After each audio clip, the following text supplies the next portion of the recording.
Oppenheimer y la sacada de miembro de Christopher Nolan en la industria del cine, película estrenada el 21 de julio del 2023 y ganadora a mejor película del año en los premios Oscar. Esta vez no nos robaron, mis muchachos, y acá es en donde surgiría la incógnita que siempre abro, el debate que casi en todos mis videos doy para mis espectadores y para mí mismo, obvio. ¿Es acaso Oppenheimer una obra maestra? ¿Es acaso Oppenheimer cine? Pues la respuesta fácil a este dilema es que sí. La valoración de una película o el cine es algo bastante subjetivo si hablamos de gustos individuales, ¿no? Pero si nos vamos a los hechos palpables y argumentos objetivos, podríamos decir que esta película es una obra de calidad. Pues eso lo veremos el día de hoy, mis amigos. Pero antes te dejo invitado a que te suscribas a este hermoso canal, actives la campana de notificaciones para que señor YouTube te avise cuando suba un nuevo video. Dale me gusta y déjame un comentario para aumentar la interacción. Ponte cómodo o cómoda, agarra un refrigerio que hoy nos pondremos densos, ya que como youtuber de crítica, cinéfilo, mamador y pretencioso que soy, hoy apreciaremos esta majestuosidad de la cinematografía. Yo soy Baby Kurama y esto es cine.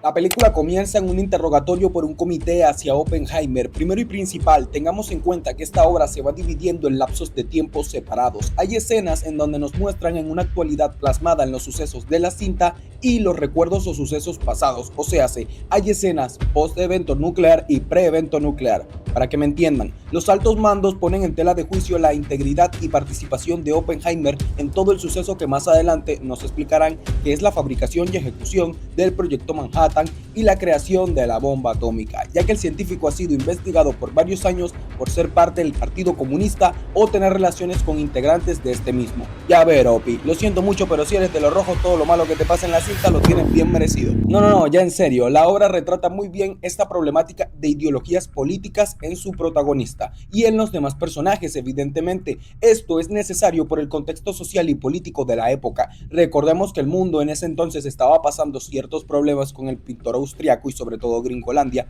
que sabemos de antemano que siempre han sido acérrimos opositores del Partido Comunista y de las ideologías impartidas por el bigotudo. Quien diría que todo bien envuelto en una lucha en pro de que el fascismo venza, pero para mí es sentido común. Total, que nuestro protagonista tanto en la cinta como en la vida real tenía muchas relaciones con personas que estaban a favor del comunismo y hasta él compartía ciertas ideas que empatizaban con este partido. Y realmente este señor siempre estuvo relacionado con gente de izquierdas. Su hermano era comunista, su mujer fue comunista, su amante fue comunista, algunos de los científicos que participaron en el proyecto Manhattan también lo fueron. Evidentemente es un conflicto de ideales políticos y problemáticas sociales plasmada en la cinta, lo que realza más el hecho de que después de todo lo sucedido, Opie esté siendo juzgado. La cinta nos muestra la vida de Oppenheimer antes de ser el científico más importante del mundo. La obra retrata de manera muy artística todos los conflictos internos del protagonista, las ideas que tenía, las dudas que surgían en él, la época en donde estuvo estudiando en Europa y lo adelantado que estaba a nivel intelectual para la época. Tomemos en cuenta que es literal un genio de la mecánica cuántica o ciencia cuántica, lo que sea, o sea, una materia de la que yo y estoy seguro que muchos de ustedes no tienen ni puta idea de qué se trata. Y también nos muestran de manera excepcional lo que significaba ser un genio total en aquella época. Me gusta mucho cómo Opie es alabado más adelante por su inteligencia y por sus logros científicos. O sea, el men es todo un chat por ser un genio. Y concluir finalmente que en aquella época ser inteligente era suficiente motivo para ponerla con mujeres ricolinas. Ya verán por qué les digo esto. En cambio, en nuestra actualidad, para conseguir pibas solo necesitas pasar los 10,000 followers en TikTok. Lewis Strauss es interrogado en un comité sobre el caso de Oppenheimer. Este señor es parte fundamental de la película. ¿Por qué? Te explico por qué, mi niño. Pasa que este señor, en un pasado, debido a la fama y prestigio de Opie, quiso pasarle el mando de su instituto y es parte fundamental, artísticamente hablando, por lo menos desde mi percepción, porque desde que entra en escena nos muestran otra perspectiva de los sucesos caracterizados por la fotografía blanco y negro. Esto se hizo para separar los hechos objetivos de los subjetivos, es decir, cada secuencia que veamos en blanco y negro es, por así decirlo, el retrato oficial de todo lo que fue la guerra mundial, la bomba atómica y el impacto mediático y político que esto supuso. Claramente en un contexto de toda la historia de Oppenheimer y todo lo que engloba esta misma. Y las escenas a color es una perspectiva más subjetiva de la vida de Oppenheimer, contada desde su visión, por así decirlo, desde su punto de vista, o sea, hace una realidad evidentemente más inclinada a las vivencias del científico, como un vistazo más personal, pues. Y hermano, en serio, ya con esto no me dejarán mentir cuando digo que coño, esto es cine. La película nos muestra el día en que se conocieron OP y el señor Strauss. Y hey, Robert Downey Jr. en esta película hay pura creme de la creme, ¿ok? También vemos que OP tiene cierta relación con Albert Einstein, lo que desemboca en un recelo de Lewis, porque al parecer los científicos tuvieron una conversación que desembocó en un desagrado de Albert hacia Lewis. Esto nunca se termina de aclarar muy bien, es como un suceso que queda en el aire, pero fue un hecho de la vida real, por eso se retrata en blanco y negro. Tomen en cuenta esto al momento de analizar la película, ¿ok? Sabemos que Oppenheimer conoció al científico alemán Heisenberg. No tú Heisenberg, otro Heisenberg. Todo esto en una estadía por Europa. Esto es otro factor que pone más aún en tela de juicio al protagonista estando nuevamente en la audiencia, ya que Heisenberg le propuso a OP trabajar juntos. Le preguntan al científico que si este tuvo algún tipo de contacto nuevamente con el alemán, cosa que negó, pero sí confirmó que sus caminos indirectamente volvieron a encontrarse. Oppenheimer empezó a dar clases de mecánica cuántica, empieza a generar mucho respeto y admiración entre conocedores académicos que literalmente son retratados persiguiéndolo al profesor OP por todo el lugar solo para hacerle preguntas, y sobre todo llama la atención de las autoridades y de altos mandos por el hecho de que en sus clases se debaten muchas ideas comunistas y de índole político. Para que me entiendas, básicamente el OP montaba podcast de ideologías en sus clases, pero con gente que pensaba antes de hablar. Hay una reunión en la que asiste Oppenheimer en donde nos profundizan bastante el hecho de que el científico en algún pasado compartió muchas ideas comunistas, así como las discutía. Debatió abiertamente como a nivel privado sobre política y los sucesos que estaban aconteciendo a nivel bélico, estratégico y armamentístico, así como social en esa época. Conoce a una mujer rusa, Jen Tallock, y pues básicamente surgieron cositas. Solo tomen en cuenta que vi esta película con mis papás y no fue muy cómodo ver esta escena. Total, empiezan a intimar y en el reposo la señorita Jen se percata de que Oppenheimer colecciona gran cantidad de libros y escritos con tintes comunistas, lo cual calienta más a la rusa, pero hey, esta parte no es solo para mostrar a Florence Pugh desnuda. ¿Qué pasa, muchachos? Son unos pervertidos. En esta escena, aparte que es hecha para poder expresar el mundo privado de Oppenheimer en la vida real, el cual era todo un Don Juan básicamente, también es para plasmar ese lado tan íntimo que pudo vivir el científico en la vida real con todas estas ideas, ¿saben? Creo que la participación de Jin como personaje es más para dejar ver su perspectiva más a profundidad. Realmente el científico tenía sus propias ideas políticas y lo dejaba saber, sí, por lo menos en ese entonces, pero esto no requiere precisamente que estuviera envuelto en asuntos de espionaje o en actos de terror, pongámosle, o sea, por lo menos no en contra de su país. Es más como su relación con otros seres humanos, su participación en grupos sociales, y más que nada, creo que la perspectiva de Oppenheimer en la película es más como la de un sujeto muy inteligente y relevante que simplemente no destacaba mucho como parte de una ideología común en esa época. O sea, que con el contexto social y político del mundo podemos comprender que sea un problema, y más tomando en cuenta que OP iba a ser el creador del arma que lo cambió todo. Solo imagínense lo que debió de haber sido todo el conflicto que suponía que se supiera que Oppenheimer tenía ciertas ideas del mundo político en esa situación. Line from the Hindu scripture, the Bhagavad Gita. Vishnu is trying to persuade the prince that he should do his duty, and to impress him takes on his multi-armed form and says, "Now I am become death, the destroyer of worlds." I suppose we all thought that. Un caos, ¿no? Ahora me he convertido en la muerte, el destructor de mundos. No he escuchado hablar mucho, un dato que te voy a decir. ¿Sabías que la traducción correcta del Bhagavad Gita, el escrito que dicta OP en la escena, diría realmente "me he convertido en tiempo, el destructor de mundos"? Es un cambio bastante mínimo, pero significa mucho. En la vida real, Oppenheimer dictó este escrito de la manera en que lo hizo porque el tiempo en el poema original es el destructor de la humanidad. ya que relata que es el elemento que consume a todos y todo. Por ende, al momento de compartirlo con el mundo, OP lo relacionó con la muerte. Algo bastante interesante, ¿no? Para más datos así, dale like y suscríbete, mijo, ¿qué pasa? Estamos en plena guerra, los alemanes logran dividir los átomos con neutrones, lo cual no sé qué verga significa. En palabras simples, OP deduce que esto puede ser utilizado para un arma nuclear, específicamente una bomba, lo cual supone un problema de proporciones gigantísimas, como podrás imaginar. Oppenheimer conocerá a la que será su futura esposa, Catherine. Estos dos empiezan a compartir anécdotas e informaciones de su vida, y ahí sabremos que la señora era del Partido Comunista, se salió de él por el hecho de que su anterior esposo falleció en combate en España. Y a ver, no tengo mucha información de lo veraz que puede ser todos estos detalles de Catherine, pero en cuanto a nivel cine, esto es God. Creo que este personaje nos puede decir muchas cosas sobre el mismo Oppenheimer que muestran en esta parte. Uno, el cual está dejando de lado cierta parte de su pensamiento ideológico para enfocarse en el problema que está acarreando lo que supone que unos nazis exploten el mundo, dejando ir ese pasado ideológico atrás. Por lo menos así lo veo yo. Catherine representa ese pasado que está dejando ir y el enfoque que le tiene que dedicar al proyecto Manhattan. Básicamente es un propulsor para que tome cartas en el asunto con la situación geopolítica que está sucediendo, al saber que obviamente él es y sería clave fundamental para que una catástrofe nuclear no se lleve a cabo. Bueno, evidentemente esto desde la perspectiva de los estadounidenses. Creo que es evidente esto. No quiero estúpidos comentando izquierdadas, ¿ok? Bueno, en realidad sí comenta, querido excremento de izquierda, pero vemos una dualidad de todo esto cuando vemos que más tarde en los acontecimientos OP engaña a su mujer con Jean, y no es solo para caracterizar sus relaciones en la vida real. Jean representa esa insistencia con la problemática de sus relaciones privadas, las cuales fueron espiadas por el hecho de ser cercanas al partido contrario que estaba causando problemas a grandes escalas en la época. Men, literal nos expresan varias perspectivas del personaje con su intimidad más profunda, sus relaciones personales. No es como si te escupieran en la cara diciéndote, ay, el nerd también apoyaba a los nazis. No, es mucho más profundo que eso. No es solo de un tono o del otro. No siento que se haya representado una problemática básica a nivel artístico, me refiero.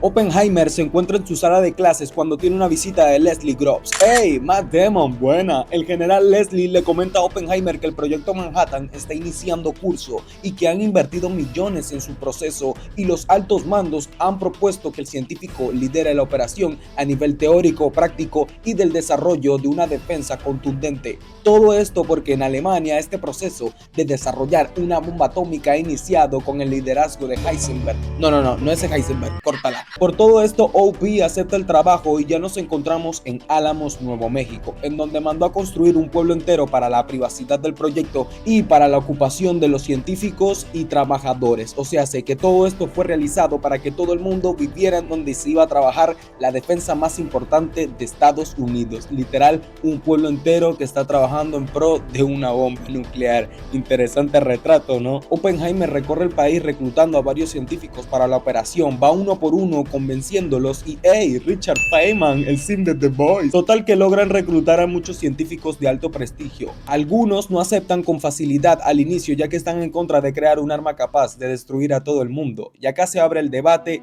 de la moralidad y del qué tan dispuestos estaríamos para llegar a tales extremos en pro de resultar vencedores en un conflicto bélico o geopolítico como el de aquel entonces. ¿Qué tanto estaríamos los seres humanos de volver a vivir una catástrofe como la que se vivió en aquella época? ¿Qué tanto estaría cerca de repetirse este suceso? Algunos piensan que en la actualidad estamos a un paso de él. ¿Acaso el fin justifica los medios? ¿O acaso unas vidas valieron más que las otras? ¿O acaso era tan necesario que la bomba atómica fuera aniquilado tantas vidas? Estas mismas preguntas rondan en la cabeza del protagonista en mayor parte de la película. Y quería llegar hasta este punto para que profundicemos un poco más, ¿no les parece? Retratar este tipo de ideas y de conflictos en una obra y hacerlo de tal manera en que no quedes indiferente, hacerlo de tal manera en la que puedas entender todos los puntos de vista, aún estando en desacuerdo con el mismo, sin sesgos o sin pretensiones o inclinaciones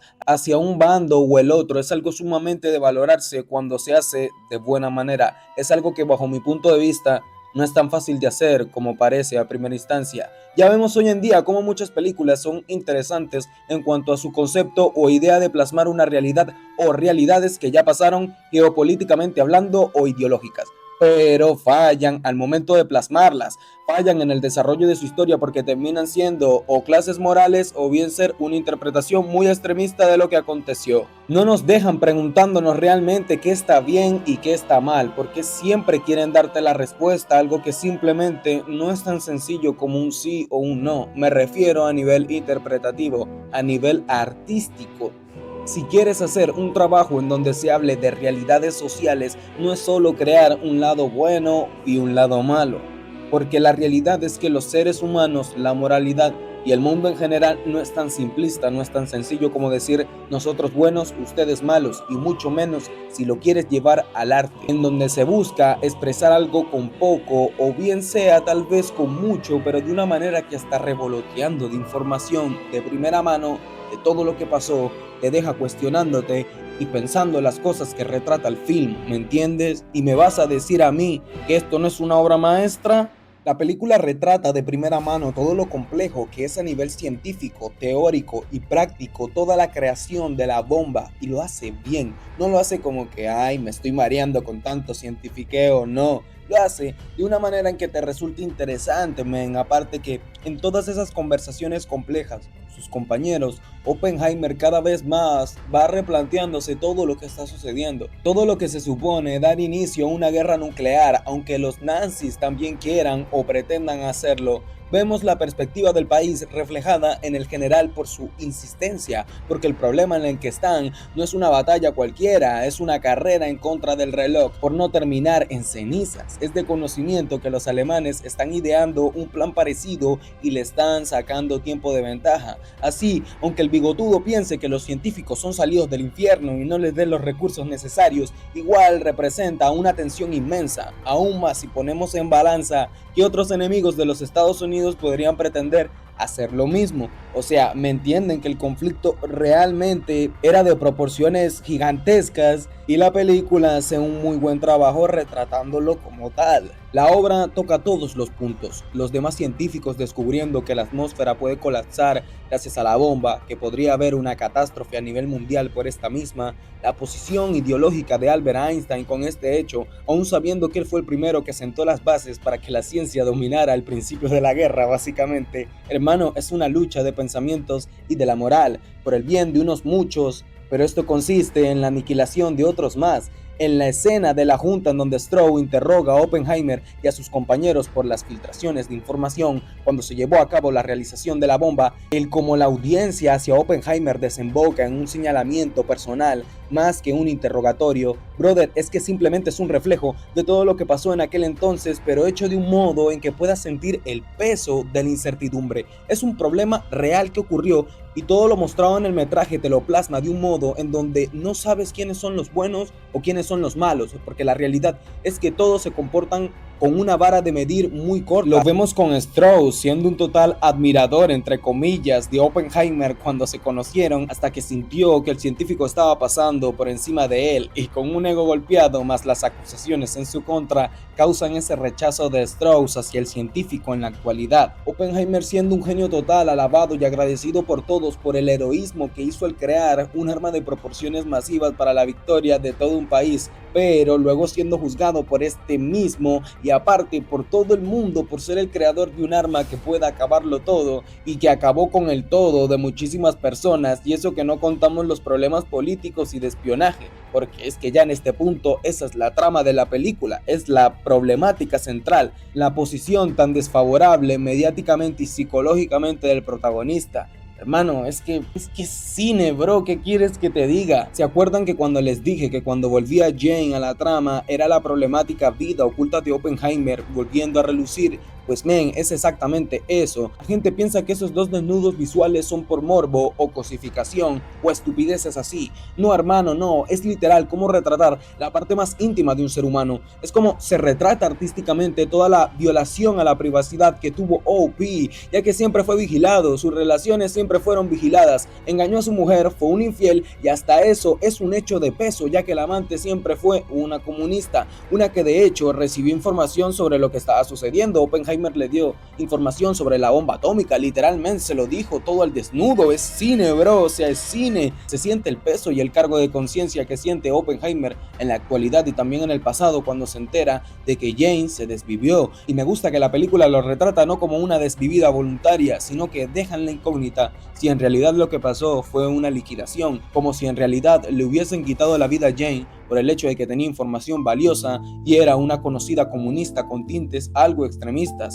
Esto lo sabían las autoridades y me gusta no porque crea una incógnita sencilla representándolo de una manera conspiranoica. ¿Se acuerdan de la fotografía? Esto no nos muestran a color, especificando que es en base a la perspectiva de OP, o sea, que lo que estamos viendo es el cómo plasman lo que sentía el científico, lo que él pensaba que sucedió, sus inseguridades, su arrepentimiento, su dolor.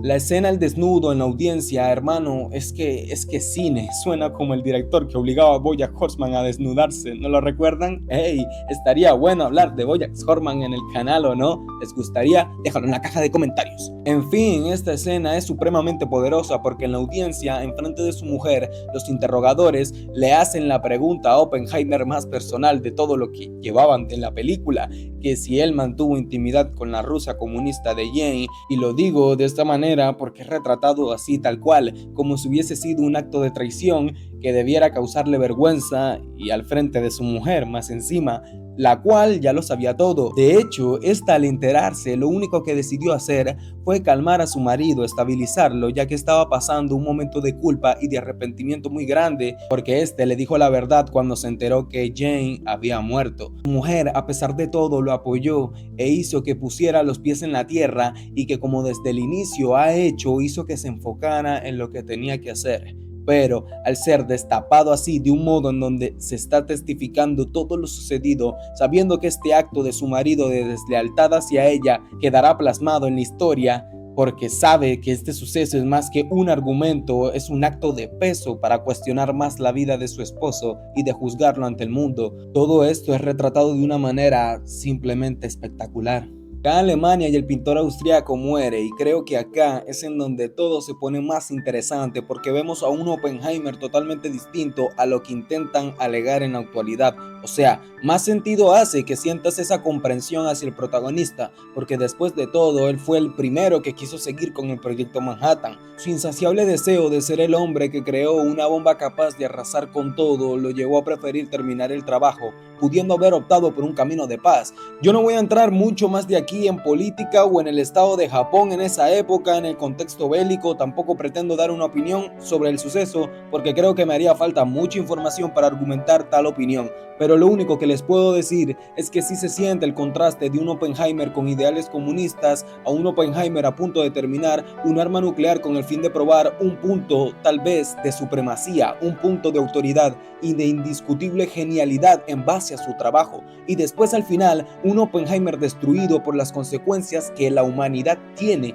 y seguirá teniendo en base a ese trabajo, sin saber mucho de historia, sin saber mucho sobre el desempeño de los otakus en la guerra, sin saber ni puta mierda de mecánica cuántica o de términos científicos. Simplemente es una película que te muestra de manera en que puedas entender la decadencia moral de una persona, bueno, de muchísimas personas, al concluir que lo mejor es demostrar el poder bélico que posee una nación, consiguiéndolo pero a costilla del dolor y de la pérdida de muchas personas, a costillas de una bomba que no fue enviada para derrocar fuerzas armadas, para liquidar a políticos o líderes con su entorno, sino que más bien mandada directamente al corazón inmoral de un pueblo entero. Fue ejecutado el plan con éxito, ya que mandaron un mensaje claro: nosotros tenemos el control y la fuerza y podemos destruirlos a todos ustedes sin medir a inocentes, niños, ancianos, ciudadanos del común, porque la amenaza no es su armamento, son sus ganas de seguir luchando. Y todo esto ocasionado solo para conseguir la victoria de un país entero. Y bueno, familia, hasta acá dejo el video del día de hoy. Sé muy bien que no resumí todo lo acontecido en la película realmente, pero bien he sabido que esta película dura como 3 horas, si no estoy mal. Es un largometraje en su total expresión, muchachos. Y creo que ya con todo lo discutido en el video de hoy, tenemos bastante tela de dónde cortar para poder debatir y opinar en la caja de comentarios, ¿no les parece? Aparte que creo que lo más importante es analizar los puntos artísticos de excelente categoría de esta obra. Todos los puntos que aparecen en la cinta, más que analizarlo o contarlo desde un punto de vista político o ideológico, que en realidad todo lo que se muestra en la cinta es una joya y de todo se le pueden sacar muchas interpretaciones pasando por cada escena, cada acto, cada interpretación hasta el fin de la misma cinta, pero creo que la interpretación que di en este video ha quedado bastante completa y entendible, o no sé, díganmelo ustedes en la caja de los comentarios, ¿qué pasó está? Comenta, coño. Y bueno, familia, espero que les haya gustado este video, dale like si ha sido así, déjame tu comentario sobre esta película, sobre lo que piensas, sus interpretaciones y el cómo analizaste o la reflexión que te dejó Oppenheimer. Comparte este video con tus amigos, que eso siempre me ayuda muchísimo, de verdad. Suscríbete si este es el primer video que miras de mi autoría. Yo soy David Kurama y esto es Cine.